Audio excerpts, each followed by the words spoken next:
Hi everyone! Patindi na naman yung init, kaya samahan nyo na naman ako sa another Ilog serye dito sa Mindoro.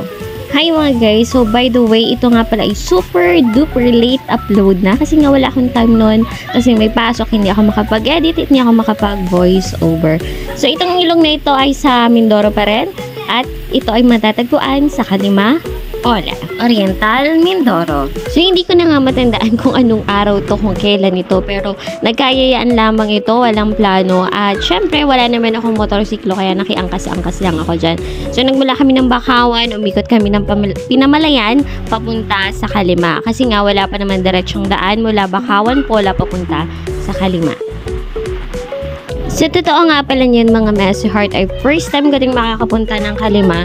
And alam ko, bagong gawa yung tulay doon at ito, madadaanan natin ang pinagmamalaking Kalima Bridge. Ayan. So, napakaganda dito. Magandang mag-picture, pero sobrang init lang. Parang ayaw mo na rin bumaba. So, dire-diretso lang yan. Then, malapit na dyan yung pupuntahan natin na ilog.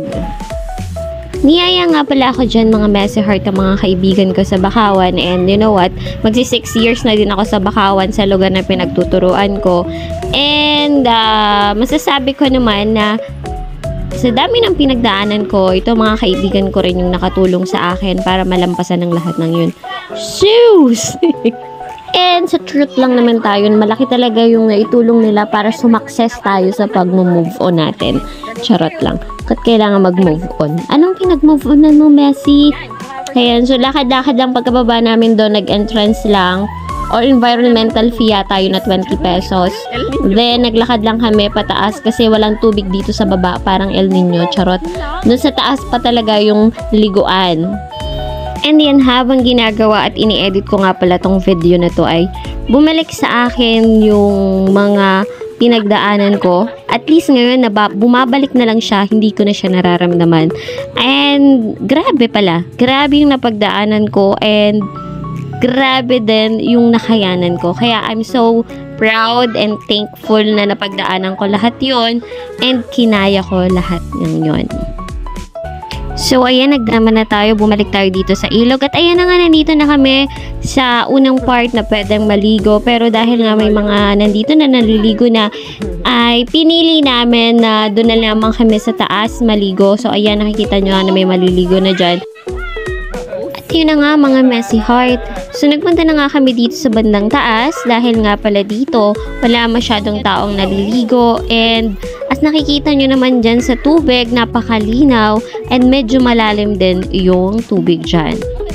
At rin na nga Messy Heart, pag maliligo nga ni kayo, ito ngayon na ayaw nyo makikita lalong-lalo na pag wala kayong jowa. Char! So, ayan na nga, magsiswimming na nga ako at pasensya na sa aking likod na napakataba. Ayan, so nakikita nyo naman ang aking likod na puro belbil. Ayan. So, malamig yung tubig dyan. Hindi ko alam kung paano ko natiis yung lamig, pero ang sarap-sarap maligo kasi sobrang inat na din ang panahon.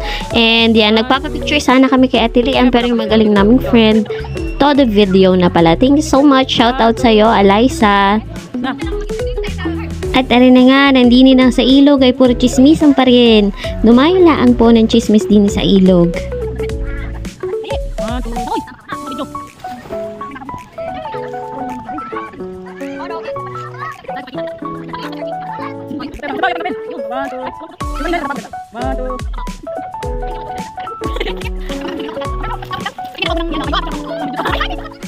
At ayun na nga mga Messy Heart, kala mo naman aling babae nga ning ari ay kagaling lumangoy, kundi lang may bato doon ay hindi pa makakatukod.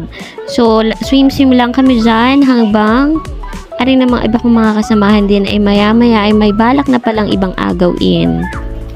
At ito na nga po ang inasabi ko sa inyo mga Messy Heart. Nakadayo na ng ligo ay nakadayo pa ng panguha ng ulam. So ayan yung mga friend ko, si shoutout kay Ayang at kay Ate Lian na nangunguha ng pako pang ulam na maya-maya. And yun lamang po lahat ng ganap sa ating another Ilog serye sa Kalima, Pola, Oriental, Mindoro. So sabi nga nila, welcome ang lahat. Basta sisiguraduhin kung paano ka dumating, doon ka rin aalis, walang iniwang kalat at wala kang sinira sa paligid. Thank you so much sa inyong panonood. God bless you mga messy heart. I love you all. Mwah.